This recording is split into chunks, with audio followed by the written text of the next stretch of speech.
है। इस नक्शे में लिम्पियाधुरा, कालापानी और लिपुलेख को नेपाल की सीमा का हिस्सा दिखाया गया है। नेपाल की कैबिनेट ने इसे अपना जायज दावा करार देते हुए कहा कि महाकाली यानी शारदा नदी का स्रोत दरअसल लिम्पियाधुरा ही है, जो फिलहाल भारत के उत्तराखंड का हिस्सा है। भारत इससे इनकार करता रहा है। नेपाल की कैबिनेट का फैसला भारत की ओर से लिपुलेख इलाके में सीमा सड़क के उद्घाटन के 10 दिनों बाद आया है। लिपुलेख से होकर ही तिब्बत, चीन के मानसरोवर जाने का रास्ता है। इस सड़क के बनाए जाने के बाद नेपाल ने कड़े शब्दों में भारत के कदम का विरोध किया था। भारत के कदम का विरोध काठमांडू में नेपाल की संसद से लेकर काठमांडू की सड़कों तक दिखा। दरअसल 6 महीने पहले भारत ने अपना नया राजनीतिक नक्शा जारी किया था, जिसमें जम्मू और कश्मीर राज्य को 2 केंद्र शासित प्रदेशों जम्मू कश्मीर और लद्दाख के रूप में दिखाया गया था। इस नक्शे में लिम्पियाधुरा, कालापानी और लिपुलेख को भारत का हिस्सा बताया गया था। नेपाल इन इलाकों पर लंबे समय से अपना दावा जताता रहा है। नेपाल के कृषि और सहकारिता मामलों के मंत्री घनश्याम भूसाल ने कांतिपुर टेलीविजन से कहा, ये नई शुरुआत है, लेकिन ये नई बात नहीं है। हम हमेशा से ये कहते आए हैं कि महाकाली नदी के पूरब का हिस्सा नेपाल का है। अब सरकार ने आधिकारिक तौर पर उसे नक्शे में भी शामिल कर लिया है। हालांकि घनश्याम भूसाल ने ये भी कहा है कि इस मसले पर आधिकारिक हल के लिए भारत के साथ कूटनीतिक बातचीत जारी रहेगी। माना जा रहा है कि दोनों देशों के बीच विदेश सचिव स्तर की बातचीत कोविड-19 संकट के खत्म होने के बाद हो सकती है। सोमवार को हुए नेपाली कैबिनेट के फैसले के बाद माना जा रहा है कि नेपाल की सरकार अपने अधिकारियों और स्थानीय निकायों को सरकारी दफ्तरों में इस नए नक्शे के इस्तेमाल के लिए कहेगी। इस नक्शे को शैक्षणिक संस्थानों में भी पढ़ाया जाएगा और दूसरे साझेदारों के साथ शेयर किया जाएगा। कालापानी और गुंजी के रास्ते लिपुलेख तक नई सड़क के उद्घाटन के भारत के एकतरफा फैसले के बाद नेपाल ने कालापानी और लिपुलेख क्षेत्रों पर अपने पुराने दावों को फिर दोहराया और काठमांडू में भारत के राजदूत और भारतीय विदेश मंत्रालय को नेपाल की चिंताओं से अवगत कराया था। इससे पहले नेपाल ने कहा था कि भारत ने जिस सड़क का निर्माण उसकी जमीन पर किया है, वो जमीन भारत को लीज पर तो दी जा सकती है, लेकिन उस पर दावा नहीं छोड़ा जा सकता। बुधवार को लिपुलेख विवाद पर नेपाल के प्रधानमंत्री केपी शर्मा ओली ने एक सर्वदलीय बैठक बुलाई थी, जिसमें पूर्व प्रधानमंत्रियों ने भी हिस्सा लिया था। लिपुलेख वो इलाका है जो चीन, नेपाल और भारत की सीमाओं से लगता है। लिपुलेख में कथित अतिक्रमण के मुद्दे को लेकर नेपाल में भारत विरोधी प्रदर्शनों का सिलसिला भी जारी है। नेपाल के प्रधानमंत्री केपी शर्मा ओली की सरकार ने इस सिलसिले में भारत के समक्ष लिपुलेख इलाके पर नेपाल के दावे को दोहराते हुए कड़े शब्दों में कूटनीतिक विरोध दर्ज कराया है। उत्तराखंड के धारचूला के पूरब में महाकाली नदी के किनारे नेपाल का दारचूला जिला पड़ता है। महाकाली नदी नेपाल भारत की सीमा के तौर पर भी काम करती है। नेपाल सरकार का कहना है कि भारत ने उसके लिपुलेख इलाके में 22 किलोमीटर लंबी सड़क का निर्माण किया है। नेपाल ने पहले भी साल 2019 के नवंबर में भारत के समक्ष अपना विरोध जताया था। साल 2015 में जब चीन और भारत के बीच व्यापार और वाणिज्य को बढ़ावा देने के लिए समझौता हुआ था, तब भी नेपाल ने दोनों देशों के समक्ष आधिकारिक रूप से अपना विरोध दर्ज कराया था। भारत चीन के बीच हुए समझौते को लेकर नेपाल ने पहले भी साल 2019 के नवंबर में भारत के समक्ष अपना विरोध जताया था। साल 2015 में जब चीन और भारत के बीच व्यापार और वाणिज्य को बढ़ावा देने के लिए समझौता हुआ था, तब भी नेपाल ने दोनों देशों के समक्ष आधिकारिक रूप से अपना विरोध दर्ज कराया था। नेपाल का कहना है कि इस समझौते के लिए ना तो भारत ने और ना ही चीन ने उसे भरोसे में लिया, जबकि प्रस्तावित सड़क उसके इलाके से होकर गुजरने वाली थी। इस सप्ताह जब काठमांडू में भारत विरोधी प्रदर्शन अपने चरम पर थे, तो नेपाल ने बुधवार को एक और बड़ा फैसला किया। उसने पहली बार महाकाली नदी से लगे सीमावर्ती इलाके में आर्म्ड पुलिस फोर्स एपीएफ की एक टीम भेजी है। कालापानी से लगे छांगरू गांव में एपीएफ ने एक सीमा चौकी स्थापित की है। एपीएफ का ढांचा भारत के सशस्त्र सीमा बल और भारत तिब्बत सीमा पुलिस की तरह ही है। साल 1816 में हुई सुगौली की संधि पर दस्तखत के 204 साल बाद नेपाल ने आखिरकार 3 देशों की सीमा से लगने वाले अपने इस इलाके की सुरक्षा के लिए कदम उठाया है। 2 साल तक चले ब्रिटेन नेपाल युद्ध के बाद सुगौली की संधि हुई थी। जिसके तहत महाकाली नदी के पश्चिमी इलाके की जीती हुई जमीन पर नेपाल को अपना कब्जा छोड़ना पड़ा था। कालापानी विवाद के बाद इस सप्ताह लिपुलेख को लेकर काठमांडू में हुए विरोध प्रदर्शन और भारत नेपाल के कूटनीतिक घमासान से एक बार फिर दोनों देशों के संबंधों में खटास आ गई है। हालांकि विवाद के कुछ एक मुद्दों को छोड़ दें तो दोनों देशों के संबंध हाल के समय में तकरीबन मधुर ही रहे हैं। इसी महीने प्रधानमंत्री नरेंद्र मोदी और केपी शर्मा ओली ने कोविड-19 की महामारी के खिलाफ एकजुट रहने की प्रतिबद्धता जताई थी, लेकिन लिपुलेख में भारत के सड़क बनाने की घटना ने कई नेपालियों को नाराज कर दिया है। यहां तक कि प्रधानमंत्री केपी शर्मा ओली को ये स्पष्ट करना पड़ा कि नेपाल अपनी जमीन का 1 इंच भी नहीं छोड़ेगा। ऐसे में सवाल उठता है कि अचानक पैदा हुए लिपुलेख विवाद के कारण क्या भारत नेपाल मैत्री खत्म हो जाएगी? महाकाली नदी के उद्गम वाला ये पहाड़ी इलाका नेपाल के लिए इतना महत्वपूर्ण क्यों है? और ये सवाल भी उतना ही मायने रखता है कि लिपुलेख भारत के लिए भी रणनीतिक दृष्टि से इतना अहम क्यों है? नेपाल भारत संबंधों पर कई भारतीय विश्लेषकों का कहना है कि सभ्यता, संस्कृति, इतिहास और भूगोल की दृष्टि से कोई भी दो देश इतनी नजदीकी नहीं रखते हैं जितने कि भारत और नेपाल हैं। लेकिन 1800 किलोमीटर लंबी सीमा पर दोनों देशों के दरमियान कभी न खत्म होने वाले कई सीमा विवाद भी हैं। दोनों देशों की सरहद ज्यादातर खुली हुई और आड़ी तिरछी भी है। हालांकि अब सीमा पर चौकसी के लिए सुरक्षा बलों की तैनाती बढ़ी है। मुश्किल इस बात को लेकर ज्यादा है कि दोनों देशों की सीमाओं का निर्धारण पूरी तरह से नहीं हो पाया है। महाकाली यानी शारदा और गंडक यानी नारायणी जैसी नदियां दोनों इलाकों में सीमांकन तय करती हैं।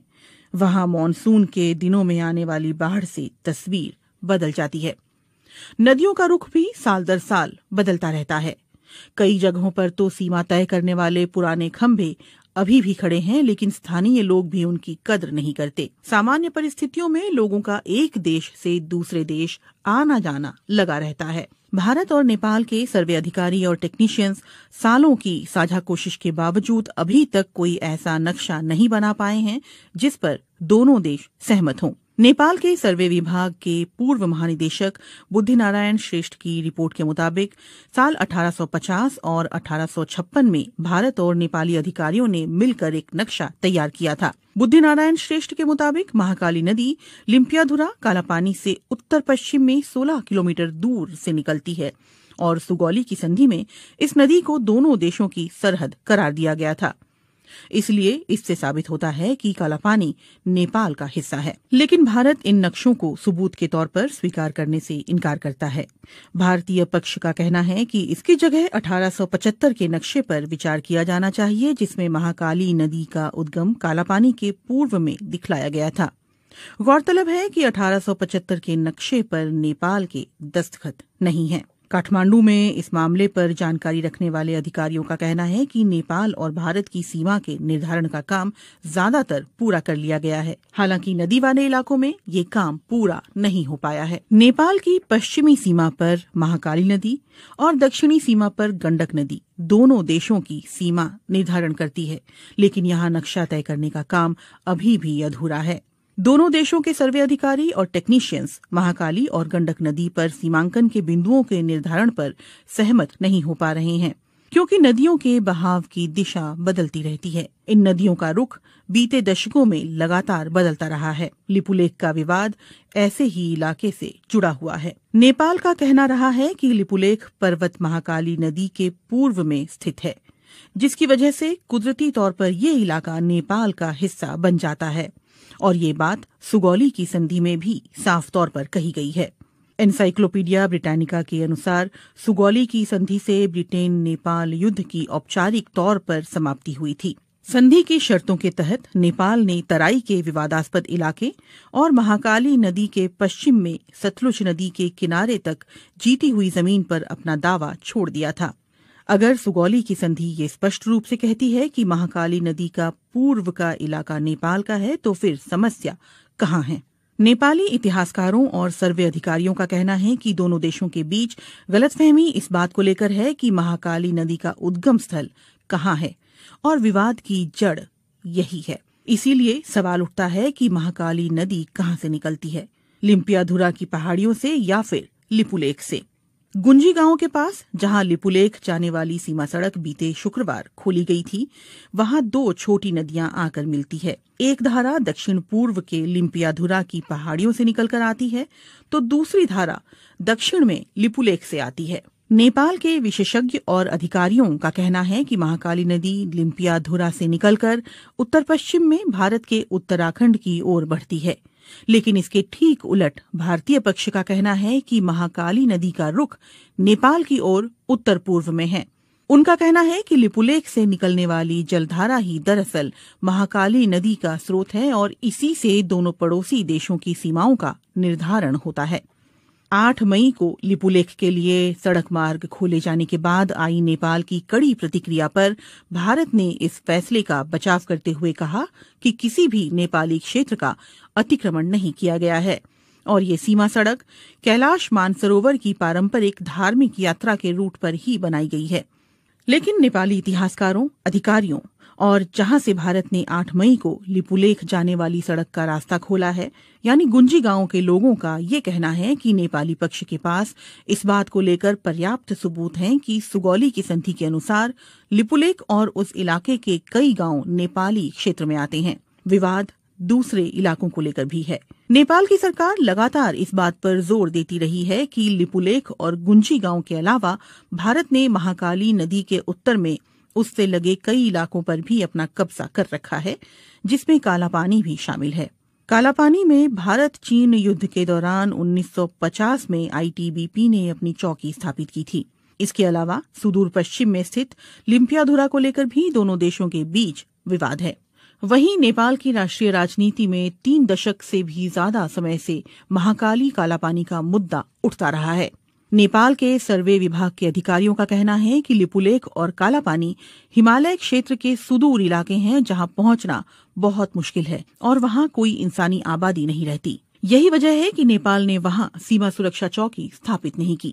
अधिकारी ये भी कहते हैं कि सुगौली की संधि के अलावा नेपाल के पास और भी सबूत हैं, जिनमें संधि पर दस्तखत से पहले ब्रितानी अधिकारियों को लिखी चिट्ठी और उस दौर के दस्तावेज शामिल हैं। नेपाल कालापानी और गुंजी के स्थानीय लोगों की मालगुजारी रसीद और नेपाली मतदाता होने का पहचान पत्र भी सबूत के तौर पर दिखा रहा है। इसके अलावा साल 1908 में मानसरोवर की यात्रा करने वाले भारतीय संत योगी भगवान श्रीहंस और 30 और 40 के दशक में वहां जाने वाले स्वामी प्रणवानंद ने भी अपने यात्रा संस्मरणों में लिपुलेख के दक्षिण में छांगरू गांव में नेपाली सुरक्षा कर्मियों की मौजूदगी के बारे में विस्तार से लिखा है। कई नेपाली अधिकारियों और पत्रकारों ने बीते दशकों में कालापानी की यात्रा के बाद वहां के स्थानीय लोगों के पास मौजूद उनके नेपाली दस्तावेज इकट्ठा किए हैं। इनमें लिपुलेख से लगे गुंजी गांव और कालापानी के आसपास के गांव भी शामिल हैं। भारत नेपाल के दावे को खारिज करता रहा है। काठमांडू में भारतीय दूतावास और उसके विदेश मंत्रालय ने अपनी तरफ से माहौल शांत करने की कोशिश करते हुए कहा है कि दोनों देशों के विदेश सचिव स्तर की वार्ता में इन मुद्दों पर बात की जाएगी। नेपाल में संसद से सड़क तक भारत विरोधी नारे गूंज रहे हैं और इसके बावजूद कालापानी और लिपुलेख को लेकर दोनों देशों के बीच छिड़ा विवाद सुलझता हुआ नहीं दिख रहा। नेपाल की कैबिनेट ने एक अहम फैसले में नेपाल का नया राजनीतिक नक्शा जारी किया है। इस नक्शे में लिम्पियाधुरा, कालापानी और लिपुलेख को नेपाल की सीमा का हिस्सा दिखाया गया है। नेपाल की कैबिनेट ने इसे अपना जायज दावा करार देते हुए कहा कि महाकाली यानी शारदा नदी का स्रोत दरअसल लिम्पियाधुरा ही है, जो फिलहाल भारत के उत्तराखंड का हिस्सा है। भारत इससे इनकार करता रहा है। नेपाल की कैबिनेट का फैसला भारत की ओर से लिपुलेख इलाके में सीमा सड़क के उद्घाटन के 10 दिनों बाद आया है। लिपुलेख से होकर ही तिब्बत, चीन के मानसरोवर जाने का रास्ता है। इस सड़क के बनाए जाने के बाद नेपाल ने कड़े शब्दों में भारत के कदम का विरोध किया था। भारत के कदम का विरोध काठमांडू में नेपाल की संसद से लेकर काठमांडू की सड़कों तक दिखा। दरअसल 6 महीने पहले भारत ने अपना नया राजनीतिक नक्शा जारी किया था, जिसमें जम्मू और कश्मीर राज्य को 2 केंद्र शासित प्रदेशों जम्मू कश्मीर और लद्दाख के रूप में दिखाया गया था।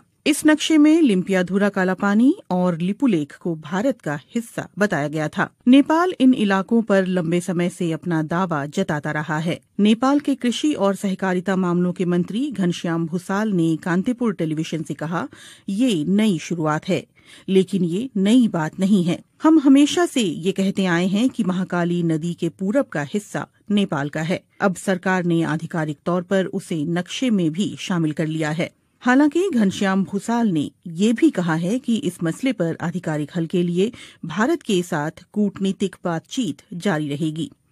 माना जा रहा है कि दोनों देशों के बीच विदेश सचिव स्तर की बातचीत कोविड-19 संकट के खत्म होने के बाद हो सकती है। सोमवार को हुए नेपाली कैबिनेट के फैसले के बाद माना जा रहा है कि नेपाल की सरकार अपने अधिकारियों और स्थानीय निकायों को सरकारी दफ्तरों में इस नए नक्शे के इस्तेमाल के लिए कहेगी। इस नक्शे को शैक्षणिक संस्थानों में भी पढ़ाया जाएगा और दूसरे साझेदारों के साथ शेयर किया जाएगा। कालापानी और गुंजी के रास्ते लिपुलेख तक नई सड़क के उद्घाटन के भारत के एकतरफा फैसले के बाद नेपाल ने कालापानी और लिपुलेख क्षेत्रों पर अपने पुराने दावों को फिर दोहराया और काठमांडू में भारत के राजदूत और भारतीय विदेश मंत्रालय को नेपाल की चिंताओं से अवगत कराया था। इससे पहले नेपाल ने कहा था कि भारत ने जिस सड़क का निर्माण उसकी जमीन पर किया है, वो जमीन भारत को लीज पर तो दी जा सकती है, लेकिन उस पर दावा नहीं छोड़ा जा सकता।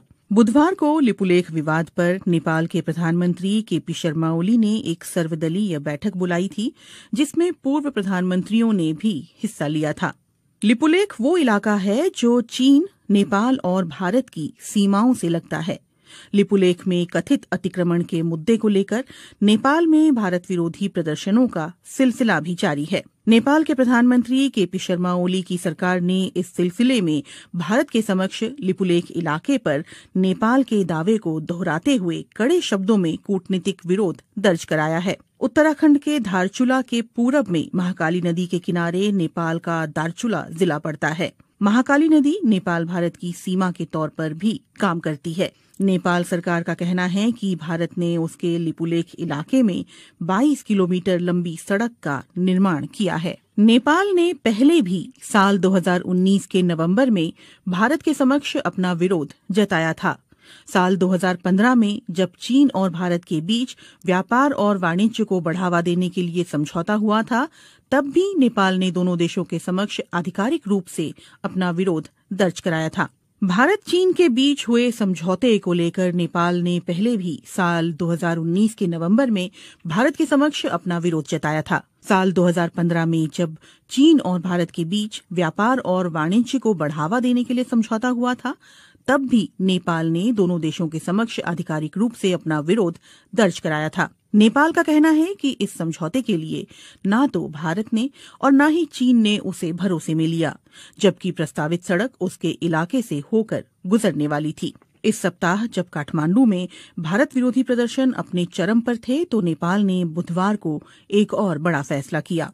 उसने पहली बार महाकाली नदी से लगे सीमावर्ती इलाके में आर्म्ड पुलिस फोर्स एपीएफ की एक टीम भेजी है।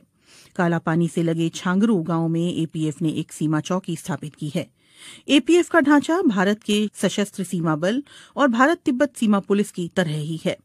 साल 1816 में हुई सुगौली की संधि पर दस्तखत के 204 साल बाद नेपाल ने आखिरकार 3 देशों की सीमा से लगने वाले अपने इस इलाके की सुरक्षा के लिए कदम उठाया है। 2 साल तक चले ब्रिटेन नेपाल युद्ध के बाद सुगौली की संधि हुई थी, जिसके तहत महाकाली नदी के पश्चिमी इलाके की जीती हुई जमीन पर नेपाल को अपना कब्जा छोड़ना पड़ा था। कालापानी विवाद के बाद इस सप्ताह लिपुलेख को लेकर काठमांडू में हुए विरोध प्रदर्शन और भारत नेपाल के कूटनीतिक घमासान से एक बार फिर दोनों देशों के संबंधों में खटास आ गई है। हालांकि विवाद के कुछ एक मुद्दों को छोड़ दें तो दोनों देशों के संबंध हाल के समय में तकरीबन मधुर ही रहे हैं। इसी महीने प्रधानमंत्री नरेंद्र मोदी और केपी शर्मा ओली ने कोविड-19 की महामारी के खिलाफ एकजुट रहने की प्रतिबद्धता जताई थी, लेकिन लिपुलेख में भारत के सड़क बनाने की घटना ने कई नेपालियों को नाराज कर दिया है। यहां तक कि प्रधानमंत्री केपी शर्मा ओली को ये स्पष्ट करना पड़ा कि नेपाल अपनी जमीन का 1 इंच भी नहीं छोड़ेगा। ऐसे में सवाल उठता है कि अचानक पैदा हुए लिपुलेख विवाद के कारण क्या भारत नेपाल मैत्री खत्म हो जाएगी? महाकाली नदी के उद्गम वाला ये पहाड़ी इलाका नेपाल के लिए इतना महत्वपूर्ण क्यों है? और ये सवाल भी उतना ही मायने रखता है कि लिपुलेख भारत के लिए भी रणनीतिक दृष्टि से इतना अहम क्यों है? नेपाल भारत संबंधों पर कई भारतीय विश्लेषकों का कहना है कि सभ्यता, संस्कृति, इतिहास और भूगोल की दृष्टि से कोई भी दो देश इतनी नजदीकी नहीं रखते हैं जितने कि भारत और नेपाल हैं। लेकिन 1800 किलोमीटर लंबी सीमा पर दोनों देशों के दरमियान कभी न खत्म होने वाले कई सीमा विवाद भी हैं। दोनों देशों की सरहद ज्यादातर खुली हुई और आड़ी तिरछी भी है। हालांकि अब सीमा पर चौकसी के लिए सुरक्षा बलों की तैनाती बढ़ी है। मुश्किल इस बात को लेकर ज्यादा है कि दोनों देशों की सीमाओं का निर्धारण पूरी तरह से नहीं हो पाया है। महाकाली यानी शारदा और गंडक यानी नारायणी जैसी नदियां दोनों इलाकों में सीमांकन तय करती हैं। वहां मॉनसून के दिनों में आने वाली बाढ़ से तस्वीर बदल जाती है। नदियों का रुख भी साल दर साल बदलता रहता है। कई जगहों पर तो सीमा तय करने वाले पुराने खंभे अभी भी खड़े हैं, लेकिन स्थानीय लोग भी उनकी कद्र नहीं करते। सामान्य परिस्थितियों में लोगों का एक देश से दूसरे देश आना जाना लगा रहता है। भारत और नेपाल के सर्वे अधिकारी और टेक्नीशियंस सालों की साझा कोशिश के बावजूद अभी तक कोई ऐसा नक्शा नहीं बना पाए हैं जिस पर दोनों देश सहमत हों। नेपाल के सर्वे विभाग के पूर्व महानिदेशक बुद्धिनारायण श्रेष्ठ की रिपोर्ट के मुताबिक साल 1850 और 1856 में भारत और नेपाली अधिकारियों ने मिलकर एक नक्शा तैयार किया था। बुद्धिनारायण श्रेष्ठ के मुताबिक महाकाली नदी लिम्पियाधुरा कालापानी से उत्तर पश्चिम में 16 किलोमीटर दूर से निकलती है और सुगौली की संधि में इस नदी को दोनों देशों की सरहद करार दिया गया था। इसलिए इससे साबित होता है कि कालापानी नेपाल का हिस्सा है। लेकिन भारत इन नक्शों को सबूत के तौर पर स्वीकार करने से इनकार करता है। भारतीय पक्ष का कहना है कि इसकी जगह 1875 के नक्शे पर विचार किया जाना चाहिए, जिसमें महाकाली नदी का उद्गम कालापानी के पूर्व में दिखलाया गया था। गौरतलब है कि 1875 के नक्शे पर नेपाल के दस्तखत नहीं हैं। काठमांडू में इस मामले पर जानकारी रखने वाले अधिकारियों का कहना है कि नेपाल और भारत की सीमा के निर्धारण का काम ज्यादातर पूरा कर लिया गया है। हालांकि नदी वाले इलाकों में ये काम पूरा नहीं हो पाया है। नेपाल की पश्चिमी सीमा पर महाकाली नदी और दक्षिणी सीमा पर गंडक नदी दोनों देशों की सीमा निर्धारण करती है, लेकिन यहाँ नक्शा तय करने का काम अभी भी अधूरा है। दोनों देशों के सर्वे अधिकारी और टेक्नीशियंस महाकाली और गंडक नदी पर सीमांकन के बिंदुओं के निर्धारण पर सहमत नहीं हो पा रहे हैं, क्योंकि नदियों के बहाव की दिशा बदलती रहती है। इन नदियों का रुख बीते दशकों में लगातार बदलता रहा है। लिपुलेख का विवाद ऐसे ही इलाके से जुड़ा हुआ है। नेपाल का कहना रहा है कि लिपुलेख पर्वत महाकाली नदी के पूर्व में स्थित है, जिसकी वजह से कुदरती तौर पर ये इलाका नेपाल का हिस्सा बन जाता है। और ये बात सुगौली की संधि में भी साफ तौर पर कही गई है। एनसाइक्लोपीडिया ब्रिटानिका के अनुसार सुगौली की संधि से ब्रिटेन नेपाल युद्ध की औपचारिक तौर पर समाप्ति हुई थी। संधि की शर्तों के तहत नेपाल ने तराई के विवादास्पद इलाके और महाकाली नदी के पश्चिम में सतलुज नदी के किनारे तक जीती हुई जमीन पर अपना दावा छोड़ दिया था।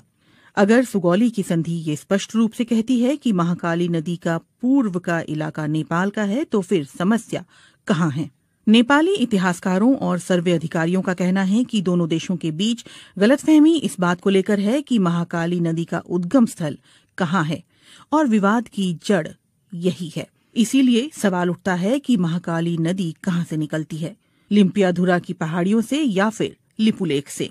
गुंजी गांव के पास जहां लिपुलेख जाने वाली सीमा सड़क बीते शुक्रवार खोली गई थी, वहां दो छोटी नदियां आकर मिलती है। एक धारा दक्षिण पूर्व के लिम्पियाधुरा की पहाड़ियों से निकलकर आती है, तो दूसरी धारा दक्षिण में लिपुलेख से आती है। नेपाल के विशेषज्ञ और अधिकारियों का कहना है कि महाकाली नदी लिम्पियाधुरा से निकलकर उत्तर पश्चिम में भारत के उत्तराखंड की ओर बढ़ती है, लेकिन इसके ठीक उलट भारतीय पक्ष का कहना है कि महाकाली नदी का रुख नेपाल की ओर उत्तर पूर्व में है। उनका कहना है कि लिपुलेख से निकलने वाली जलधारा ही दरअसल महाकाली नदी का स्रोत है और इसी से दोनों पड़ोसी देशों की सीमाओं का निर्धारण होता है। 8 मई को लिपुलेख के लिए सड़क मार्ग खोले जाने के बाद आई नेपाल की कड़ी प्रतिक्रिया पर भारत ने इस फैसले का बचाव करते हुए कहा कि किसी भी नेपाली क्षेत्र का अतिक्रमण नहीं किया गया है और ये सीमा सड़क कैलाश मानसरोवर की पारंपरिक धार्मिक यात्रा के रूट पर ही बनाई गई है। लेकिन नेपाली इतिहासकारों, अधिकारियों और जहां से भारत ने 8 मई को लिपुलेख जाने वाली सड़क का रास्ता खोला है, यानी गुंजी गांव के लोगों का ये कहना है कि नेपाली पक्ष के पास इस बात को लेकर पर्याप्त सबूत हैं कि सुगौली की संधि के अनुसार लिपुलेख और उस इलाके के कई गांव नेपाली क्षेत्र में आते हैं। विवाद दूसरे इलाकों को लेकर भी है। नेपाल की सरकार लगातार इस बात पर जोर देती रही है कि लिपुलेख और गुंजी गांव के अलावा भारत ने महाकाली नदी के उत्तर में उससे लगे कई इलाकों पर भी अपना कब्जा कर रखा है, जिसमें काला पानी भी शामिल है। काला पानी में भारत चीन युद्ध के दौरान 1950 में आईटीबीपी ने अपनी चौकी स्थापित की थी। इसके अलावा सुदूर पश्चिम में स्थित लिम्पियाधुरा को लेकर भी दोनों देशों के बीच विवाद है। वहीं नेपाल की राष्ट्रीय राजनीति में 3 दशक से भी ज्यादा समय से महाकाली कालापानी का मुद्दा उठता रहा है। नेपाल के सर्वे विभाग के अधिकारियों का कहना है कि लिपुलेख और कालापानी हिमालय क्षेत्र के सुदूर इलाके हैं जहां पहुंचना बहुत मुश्किल है और वहां कोई इंसानी आबादी नहीं रहती। यही वजह है कि नेपाल ने वहां सीमा सुरक्षा चौकी स्थापित नहीं की। अधिकारी ये भी कहते हैं कि सुगौली की संधि के अलावा नेपाल के पास और भी सबूत हैं, जिनमें संधि पर दस्तखत से पहले ब्रितानी अधिकारियों को लिखी चिट्ठी और उस दौर के दस्तावेज शामिल हैं। नेपाल कालापानी और गुंजी के स्थानीय लोगों की मालगुजारी रसीद और नेपाली मतदाता होने का पहचान पत्र भी सबूत के तौर पर दिखा रहा है। इसके अलावा साल 1908 में मानसरोवर की यात्रा करने वाले भारतीय संत योगी भगवान श्रीहंस और 30 और 40 के दशक में वहां जाने वाले स्वामी प्रणवानंद ने भी अपने यात्रा संस्मरणों में लिपुलेख के दक्षिण में छांगरू गांव में नेपाली सुरक्षा कर्मियों की मौजूदगी के बारे में विस्तार से लिखा है। कई नेपाली अधिकारियों और पत्रकारों ने बीते दशकों में कालापानी की यात्रा के बाद वहां के स्थानीय लोगों के पास मौजूद उनके नेपाली दस्तावेज इकट्ठा किए हैं। इनमें लिपुलेख से लगे गुंजी गांव और कालापानी के आसपास के गांव भी शामिल हैं। भारत नेपाल के दावे को खारिज करता रहा है। काठमांडू में भारतीय दूतावास और उसके विदेश मंत्रालय ने अपनी तरफ से माहौल शांत करने की कोशिश करते हुए कहा है कि दोनों देशों के विदेश सचिव स्तर की वार्ता में इन मुद्दों पर बात की जाएगी। नेपाल में संसद से सड़क तक भारत विरोधी नारे गूंज रहे हैं और इसके बावजूद कालापानी और लिपुलेख को लेकर दोनों देशों के बीच छिड़ा विवाद सुलझता हुआ नहीं दिख रहा। नेपाल की कैबिनेट ने एक अहम फैसले में नेपाल का नया राजनीतिक नक्शा जारी किया है। इस नक्शे में लिम्पियाधुरा कालापानी और लिपुलेख को नेपाल की सीमा का हिस्सा दिखाया गया है। नेपाल की कैबिनेट ने इसे अपना जायज दावा करार देते हुए कहा कि महाकाली यानी शारदा नदी का स्रोत दरअसल लिम्पियाधुरा ही है, जो फिलहाल भारत के उत्तराखंड का हिस्सा है। भारत इससे इनकार करता रहा है। नेपाल की कैबिनेट का फैसला भारत की ओर से लिपुलेख इलाके में सीमा सड़क के उद्घाटन के 10 दिनों बाद आया है। लिपुलेख से होकर ही तिब्बत चीन के मानसरोवर जाने का रास्ता है। इस सड़क के बनाए जाने के बाद नेपाल ने कड़े शब्दों में भारत के कदम का विरोध किया था। भारत के कदम का विरोध काठमांडू में नेपाल की संसद से लेकर काठमांडू की सड़कों तक दिखा। दरअसल 6 महीने पहले भारत ने अपना नया राजनीतिक नक्शा जारी किया था, जिसमें जम्मू और कश्मीर राज्य को 2 केंद्र शासित प्रदेशों जम्मू कश्मीर और लद्दाख के रूप में दिखाया गया था। इस नक्शे में लिम्पियाधुरा कालापानी और लिपुलेख को भारत का हिस्सा बताया गया था। नेपाल इन इलाकों पर लंबे समय से अपना दावा जताता रहा है। नेपाल के कृषि और सहकारिता मामलों के मंत्री घनश्याम भूसाल ने कांतिपुर टेलीविजन से कहा, ये नई शुरुआत है, लेकिन ये नई बात नहीं है। हम हमेशा से ये कहते आए हैं कि महाकाली नदी के पूरब का हिस्सा नेपाल का है। अब सरकार ने आधिकारिक तौर पर उसे नक्शे में भी शामिल कर लिया है। हालांकि घनश्याम भूसाल ने ये भी कहा है कि इस मसले पर आधिकारिक हल के लिए भारत के साथ कूटनीतिक बातचीत जारी रहेगी।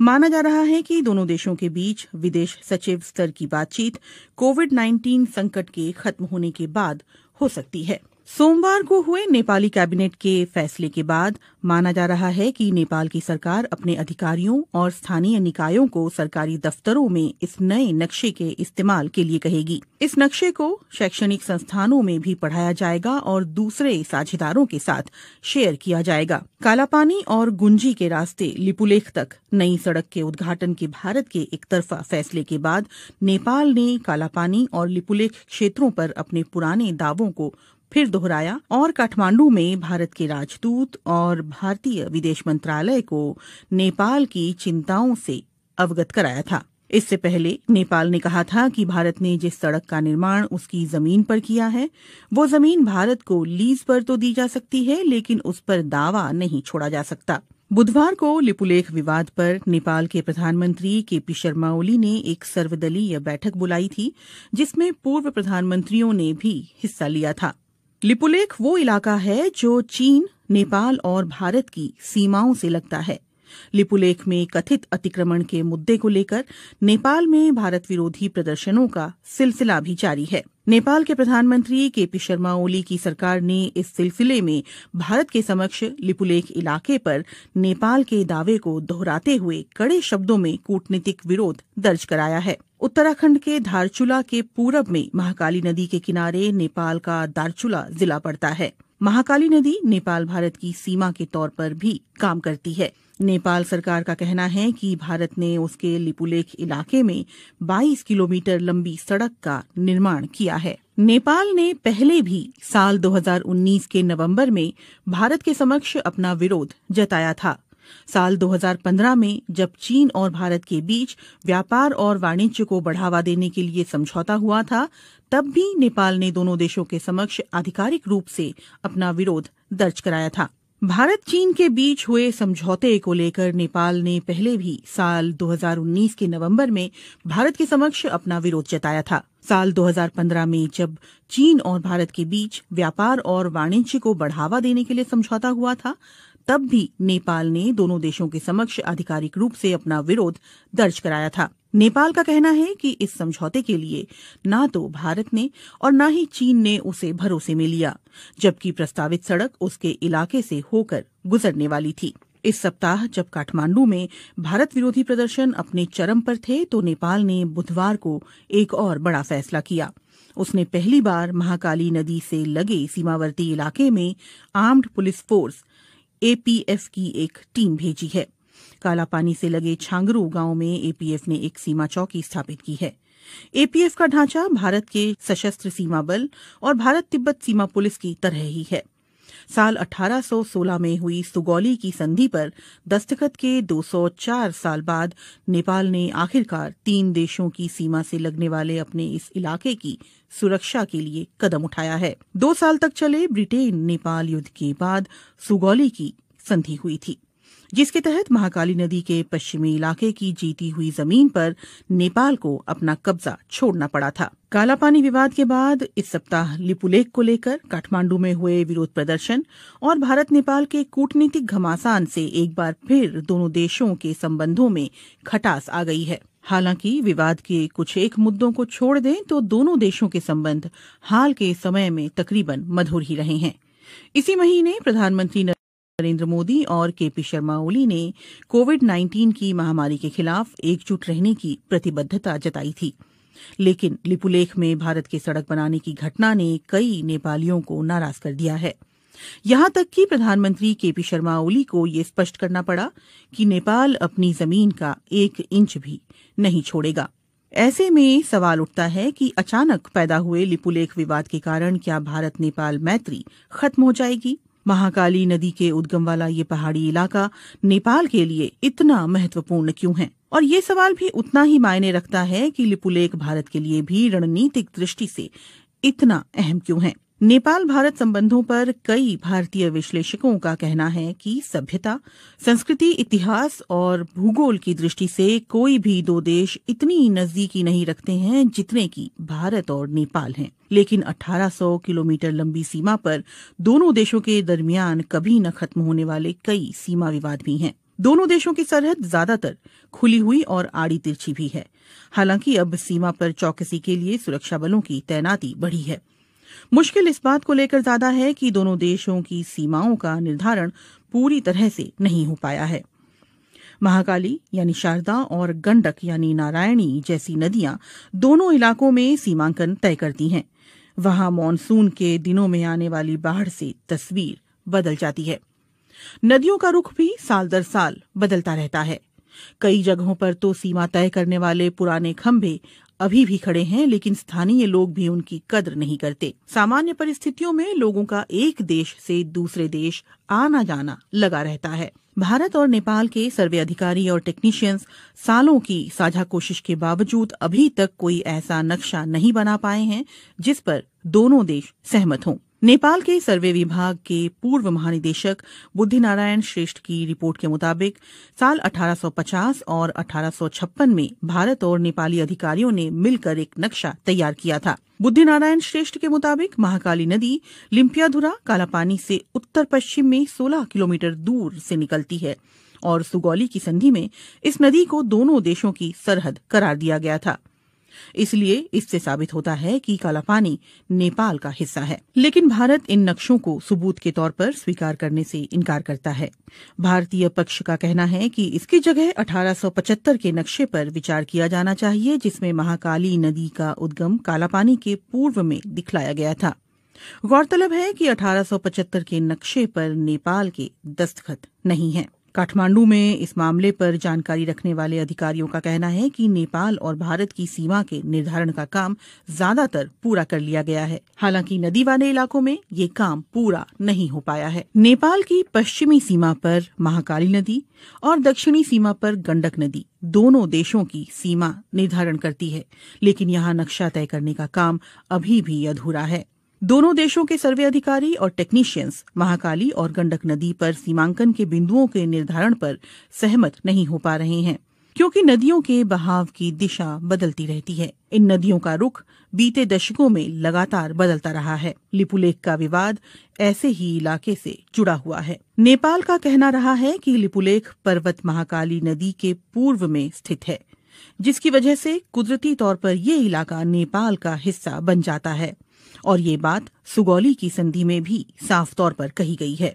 एनसाइक्लोपीडिया ब्रिटानिका के अनुसार सुगौली की संधि से ब्रिटेन नेपाल युद्ध की औपचारिक तौर पर समाप्ति हुई थी।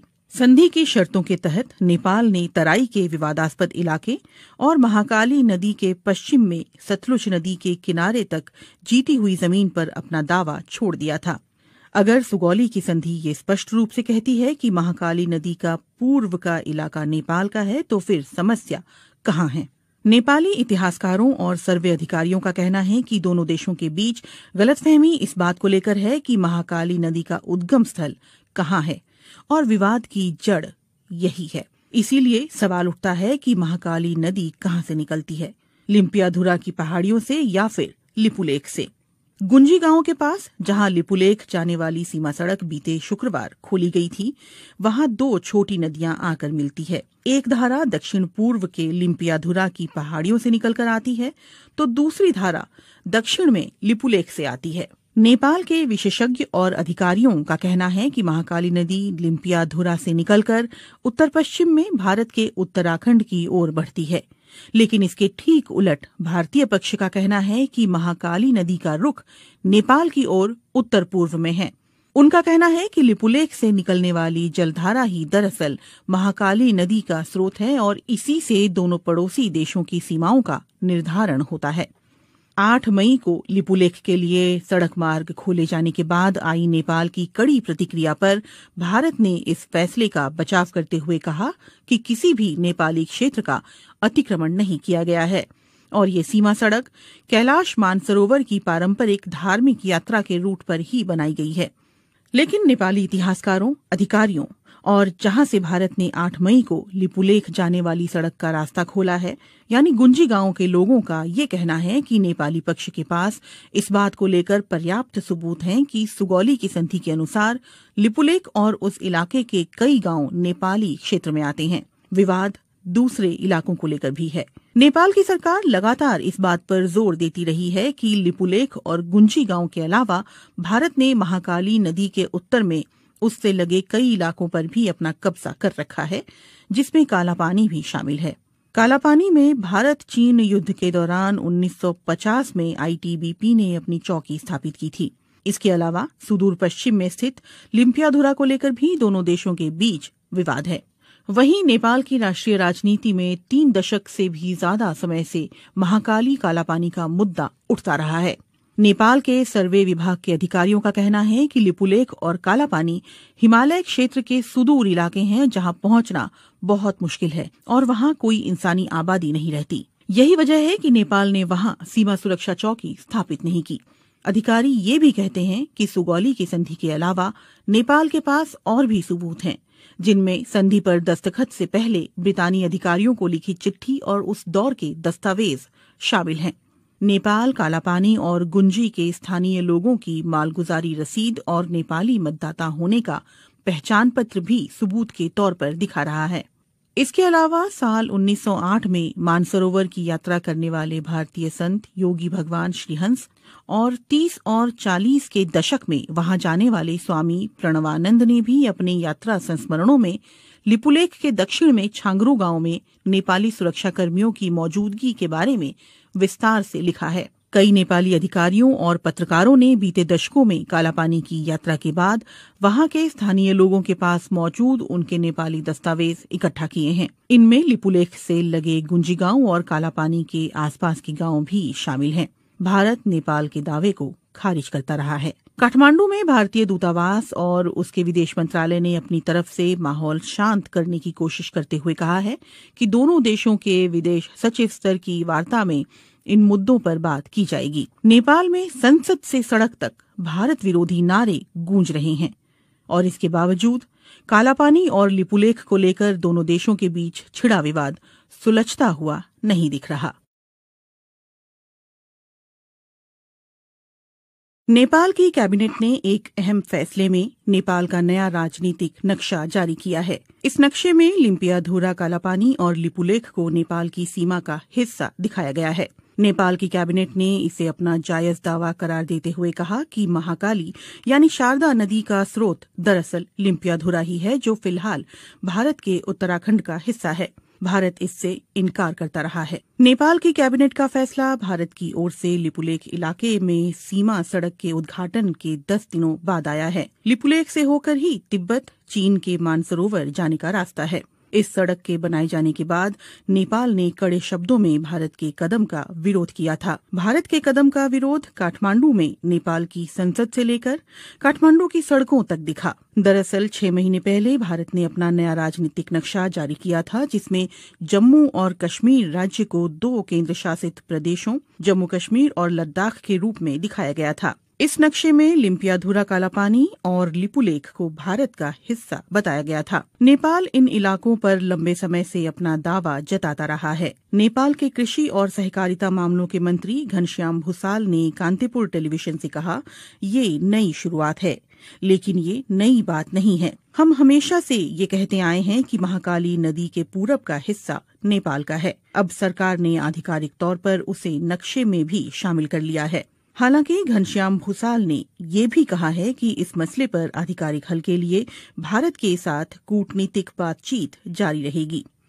माना जा रहा है कि दोनों देशों के बीच विदेश सचिव स्तर की बातचीत कोविड-19 संकट के खत्म होने के बाद हो सकती है। सोमवार को हुए नेपाली कैबिनेट के फैसले के बाद माना जा रहा है कि नेपाल की सरकार अपने अधिकारियों और स्थानीय निकायों को सरकारी दफ्तरों में इस नए नक्शे के इस्तेमाल के लिए कहेगी। इस नक्शे को शैक्षणिक संस्थानों में भी पढ़ाया जाएगा और दूसरे साझेदारों के साथ शेयर किया जाएगा। कालापानी और गुंजी के रास्ते लिपुलेख तक नई सड़क के उद्घाटन के भारत के एकतरफा फैसले के बाद नेपाल ने कालापानी और लिपुलेख क्षेत्रों पर अपने पुराने दावों को फिर दोहराया और काठमांडू में भारत के राजदूत और भारतीय विदेश मंत्रालय को नेपाल की चिंताओं से अवगत कराया था। इससे पहले नेपाल ने कहा था कि भारत ने जिस सड़क का निर्माण उसकी जमीन पर किया है, वो जमीन भारत को लीज पर तो दी जा सकती है, लेकिन उस पर दावा नहीं छोड़ा जा सकता। बुधवार को लिपुलेख विवाद पर नेपाल के प्रधानमंत्री केपी शर्मा ओली ने एक सर्वदलीय बैठक बुलाई थी, जिसमें पूर्व प्रधानमंत्रियों ने भी हिस्सा लिया था। लिपुलेख वो इलाका है जो चीन, नेपाल और भारत की सीमाओं से लगता है। लिपुलेख में कथित अतिक्रमण के मुद्दे को लेकर नेपाल में भारत विरोधी प्रदर्शनों का सिलसिला भी जारी है। नेपाल के प्रधानमंत्री केपी शर्मा ओली की सरकार ने इस सिलसिले में भारत के समक्ष लिपुलेख इलाके पर नेपाल के दावे को दोहराते हुए कड़े शब्दों में कूटनीतिक विरोध दर्ज कराया है। उत्तराखंड के धारचूला के पूरब में महाकाली नदी के किनारे नेपाल का दारचूला जिला पड़ता है। महाकाली नदी नेपाल भारत की सीमा के तौर पर भी काम करती है। नेपाल सरकार का कहना है कि भारत ने उसके लिपुलेख इलाके में 22 किलोमीटर लंबी सड़क का निर्माण किया है। नेपाल ने पहले भी साल 2019 के नवंबर में भारत के समक्ष अपना विरोध जताया था। साल 2015 में जब चीन और भारत के बीच व्यापार और वाणिज्य को बढ़ावा देने के लिए समझौता हुआ था, तब भी नेपाल ने दोनों देशों के समक्ष आधिकारिक रूप से अपना विरोध दर्ज कराया था। भारत चीन के बीच हुए समझौते को लेकर नेपाल ने पहले भी साल 2019 के नवंबर में भारत के समक्ष अपना विरोध जताया था। साल 2015 में जब चीन और भारत के बीच व्यापार और वाणिज्य को बढ़ावा देने के लिए समझौता हुआ था, तब भी नेपाल ने दोनों देशों के समक्ष आधिकारिक रूप से अपना विरोध दर्ज कराया था। नेपाल का कहना है कि इस समझौते के लिए न तो भारत ने और न ही चीन ने उसे भरोसे में लिया, जबकि प्रस्तावित सड़क उसके इलाके से होकर गुजरने वाली थी। इस सप्ताह जब काठमांडू में भारत विरोधी प्रदर्शन अपने चरम पर थे, तो नेपाल ने बुधवार को एक और बड़ा फैसला किया। उसने पहली बार महाकाली नदी से लगे सीमावर्ती इलाके में आर्म्ड पुलिस फोर्स एपीएफ की एक टीम भेजी है। कालापानी से लगे छांगरू गांव में एपीएफ ने एक सीमा चौकी स्थापित की है। एपीएफ का ढांचा भारत के सशस्त्र सीमा बल और भारत तिब्बत सीमा पुलिस की तरह ही है। साल 1816 में हुई सुगौली की संधि पर दस्तखत के 204 साल बाद नेपाल ने आखिरकार 3 देशों की सीमा से लगने वाले अपने इस इलाके की सुरक्षा के लिए कदम उठाया है। 2 साल तक चले ब्रिटेन नेपाल युद्ध के बाद सुगौली की संधि हुई थी, जिसके तहत महाकाली नदी के पश्चिमी इलाके की जीती हुई जमीन पर नेपाल को अपना कब्जा छोड़ना पड़ा था। कालापानी विवाद के बाद इस सप्ताह लिपुलेख को लेकर काठमांडू में हुए विरोध प्रदर्शन और भारत नेपाल के कूटनीतिक घमासान से एक बार फिर दोनों देशों के संबंधों में खटास आ गई है। हालांकि विवाद के कुछ एक मुद्दों को छोड़ दें तो दोनों देशों के संबंध हाल के समय में तकरीबन मधुर ही रहे हैं। इसी महीने प्रधानमंत्री नरेंद्र मोदी और केपी शर्मा ओली ने कोविड-19 की महामारी के खिलाफ एकजुट रहने की प्रतिबद्धता जताई थी, लेकिन लिपुलेख में भारत के सड़क बनाने की घटना ने कई नेपालियों को नाराज कर दिया है। यहां तक कि प्रधानमंत्री केपी शर्मा ओली को ये स्पष्ट करना पड़ा कि नेपाल अपनी जमीन का 1 इंच भी नहीं छोड़ेगा।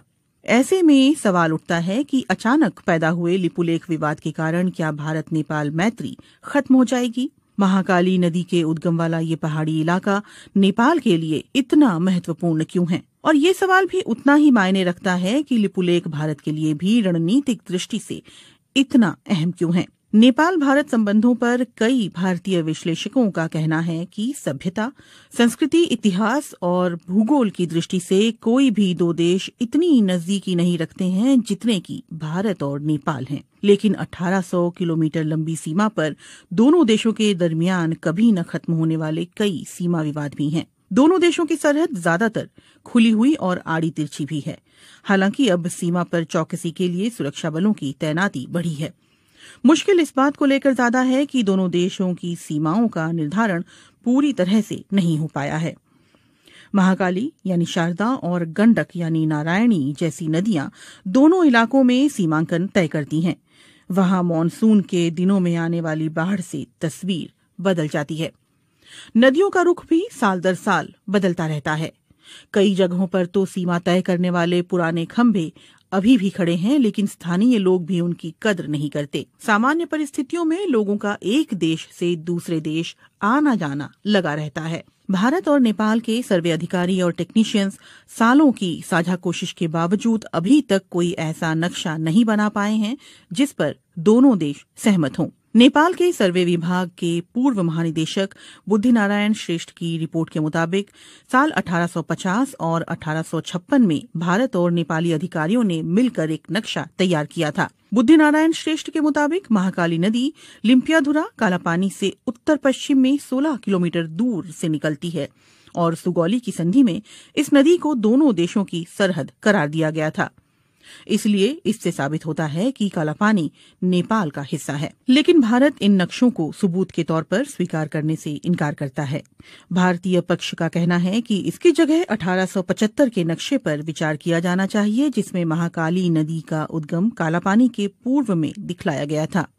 गौरतलब है कि 1875 के नक्शे पर नेपाल के दस्तखत नहीं हैं। काठमांडू में इस मामले पर जानकारी रखने वाले अधिकारियों का कहना है कि नेपाल और भारत की सीमा के निर्धारण का काम ज्यादातर पूरा कर लिया गया है। हालांकि नदी वाले इलाकों में ये काम पूरा नहीं हो पाया है। नेपाल की पश्चिमी सीमा पर महाकाली नदी और दक्षिणी सीमा पर गंडक नदी दोनों देशों की सीमा निर्धारण करती है, लेकिन यहाँ नक्शा तय करने का काम अभी भी अधूरा है। दोनों देशों के सर्वे अधिकारी और टेक्नीशियंस महाकाली और गंडक नदी पर सीमांकन के बिंदुओं के निर्धारण पर सहमत नहीं हो पा रहे हैं, क्योंकि नदियों के बहाव की दिशा बदलती रहती है। इन नदियों का रुख बीते दशकों में लगातार बदलता रहा है। लिपुलेख का विवाद ऐसे ही इलाके से जुड़ा हुआ है। नेपाल का कहना रहा है कि लिपुलेख पर्वत महाकाली नदी के पूर्व में स्थित है, जिसकी वजह से कुदरती तौर पर ये इलाका नेपाल का हिस्सा बन जाता है, और ये बात सुगौली की संधि में भी साफ तौर पर कही गई है। एनसाइक्लोपीडिया ब्रिटानिका के अनुसार सुगौली की संधि से ब्रिटेन नेपाल युद्ध की औपचारिक तौर पर समाप्ति हुई थी। संधि की शर्तों के तहत नेपाल ने तराई के विवादास्पद इलाके और महाकाली नदी के पश्चिम में सतलुज नदी के किनारे तक जीती हुई जमीन पर अपना दावा छोड़ दिया था। अगर सुगौली की संधि ये स्पष्ट रूप से कहती है कि महाकाली नदी का पूर्व का इलाका नेपाल का है, तो फिर समस्या कहाँ है? नेपाली इतिहासकारों और सर्वे अधिकारियों का कहना है कि दोनों देशों के बीच गलतफहमी इस बात को लेकर है कि महाकाली नदी का उद्गम स्थल कहाँ है, और विवाद की जड़ यही है। इसीलिए सवाल उठता है कि महाकाली नदी कहाँ से निकलती है, लिम्पियाधुरा की पहाड़ियों से या फिर लिपुलेख से?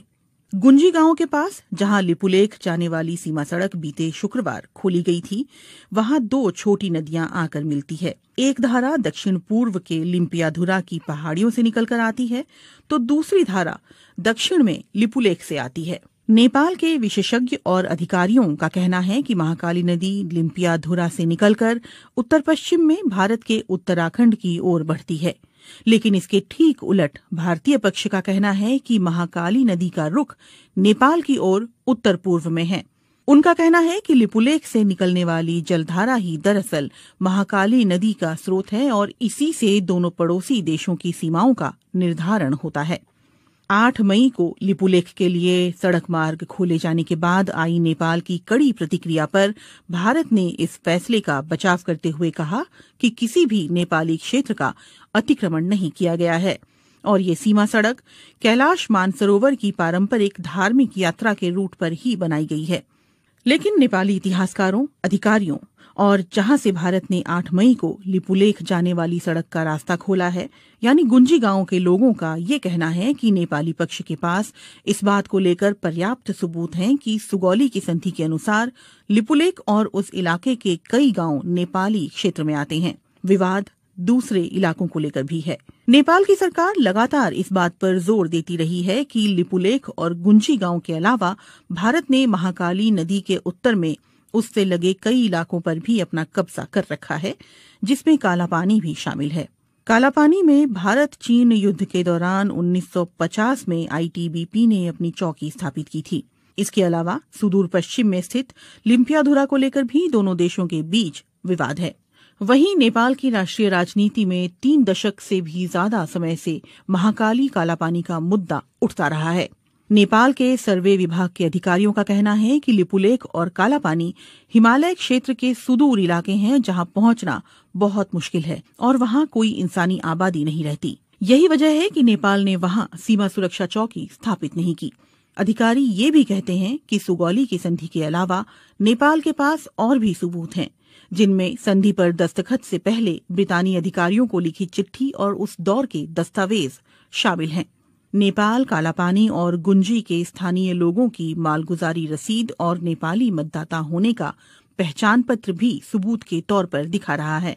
इसके अलावा साल 1908 में मानसरोवर की यात्रा करने वाले भारतीय संत योगी भगवान श्रीहंस और 30 और 40 के दशक में वहां जाने वाले स्वामी प्रणवानंद ने भी अपने यात्रा संस्मरणों में लिपुलेख के दक्षिण में छांगरू गांव में नेपाली सुरक्षाकर्मियों की मौजूदगी के बारे में विस्तार से लिखा है। कई नेपाली अधिकारियों और पत्रकारों ने बीते दशकों में कालापानी की यात्रा के बाद वहां के स्थानीय लोगों के पास मौजूद उनके नेपाली दस्तावेज इकट्ठा किए हैं। इनमें लिपुलेख से लगे गुंजी गांव और कालापानी के आसपास के गांव भी शामिल हैं। भारत नेपाल के दावे को खारिज करता रहा है। काठमांडू में भारतीय दूतावास और उसके विदेश मंत्रालय ने अपनी तरफ से माहौल शांत करने की कोशिश करते हुए कहा है कि दोनों देशों के विदेश सचिव स्तर की वार्ता में इन मुद्दों पर बात की जाएगी। नेपाल में संसद से सड़क तक भारत विरोधी नारे गूंज रहे हैं और इसके बावजूद कालापानी और लिपुलेख को लेकर दोनों देशों के बीच छिड़ा विवाद सुलझता हुआ नहीं दिख रहा। नेपाल की कैबिनेट ने एक अहम फैसले में नेपाल का नया राजनीतिक नक्शा जारी किया है। इस नक्शे में लिम्पियाधुरा कालापानी और लिपुलेख को नेपाल की सीमा का हिस्सा दिखाया गया है। नेपाल की कैबिनेट ने इसे अपना जायज दावा करार देते हुए कहा कि महाकाली यानी शारदा नदी का स्रोत दरअसल लिम्पियाधुरा ही है, जो फिलहाल भारत के उत्तराखंड का हिस्सा है। भारत इससे इनकार करता रहा है। नेपाल की कैबिनेट का फैसला भारत की ओर से लिपुलेख इलाके में सीमा सड़क के उद्घाटन के 10 दिनों बाद आया है। लिपुलेख से होकर ही तिब्बत चीन के मानसरोवर जाने का रास्ता है। इस सड़क के बनाए जाने के बाद नेपाल ने कड़े शब्दों में भारत के कदम का विरोध किया था। भारत के कदम का विरोध काठमांडू में नेपाल की संसद से लेकर काठमांडू की सड़कों तक दिखा। दरअसल 6 महीने पहले भारत ने अपना नया राजनीतिक नक्शा जारी किया था, जिसमें जम्मू और कश्मीर राज्य को 2 केंद्र शासित प्रदेशों जम्मू कश्मीर और लद्दाख के रूप में दिखाया गया था। इस नक्शे में लिम्पियाधुरा कालापानी और लिपुलेख को भारत का हिस्सा बताया गया था। नेपाल इन इलाकों पर लंबे समय से अपना दावा जताता रहा है। नेपाल के कृषि और सहकारिता मामलों के मंत्री घनश्याम भूसाल ने कांतिपुर टेलीविजन से कहा, ये नई शुरुआत है, लेकिन ये नई बात नहीं है। हम हमेशा से ये कहते आए हैं कि महाकाली नदी के पूरब का हिस्सा नेपाल का है। अब सरकार ने आधिकारिक तौर पर उसे नक्शे में भी शामिल कर लिया है।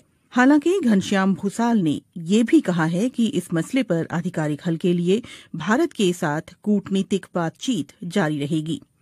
माना जा रहा है कि दोनों देशों के बीच विदेश सचिव स्तर की बातचीत कोविड-19 संकट के खत्म होने के बाद हो सकती है। सोमवार को हुए नेपाली कैबिनेट के फैसले के बाद माना जा रहा है कि नेपाल की सरकार अपने अधिकारियों और स्थानीय निकायों को सरकारी दफ्तरों में इस नए नक्शे के इस्तेमाल के लिए कहेगी। इस नक्शे को शैक्षणिक संस्थानों में भी पढ़ाया जाएगा और दूसरे साझेदारों के साथ शेयर किया जाएगा। कालापानी और गुंजी के रास्ते लिपुलेख तक नई सड़क के उद्घाटन के भारत के एकतरफा फैसले के बाद नेपाल ने कालापानी और लिपुलेख क्षेत्रों पर अपने पुराने दावों को फिर दोहराया और काठमांडू में भारत के राजदूत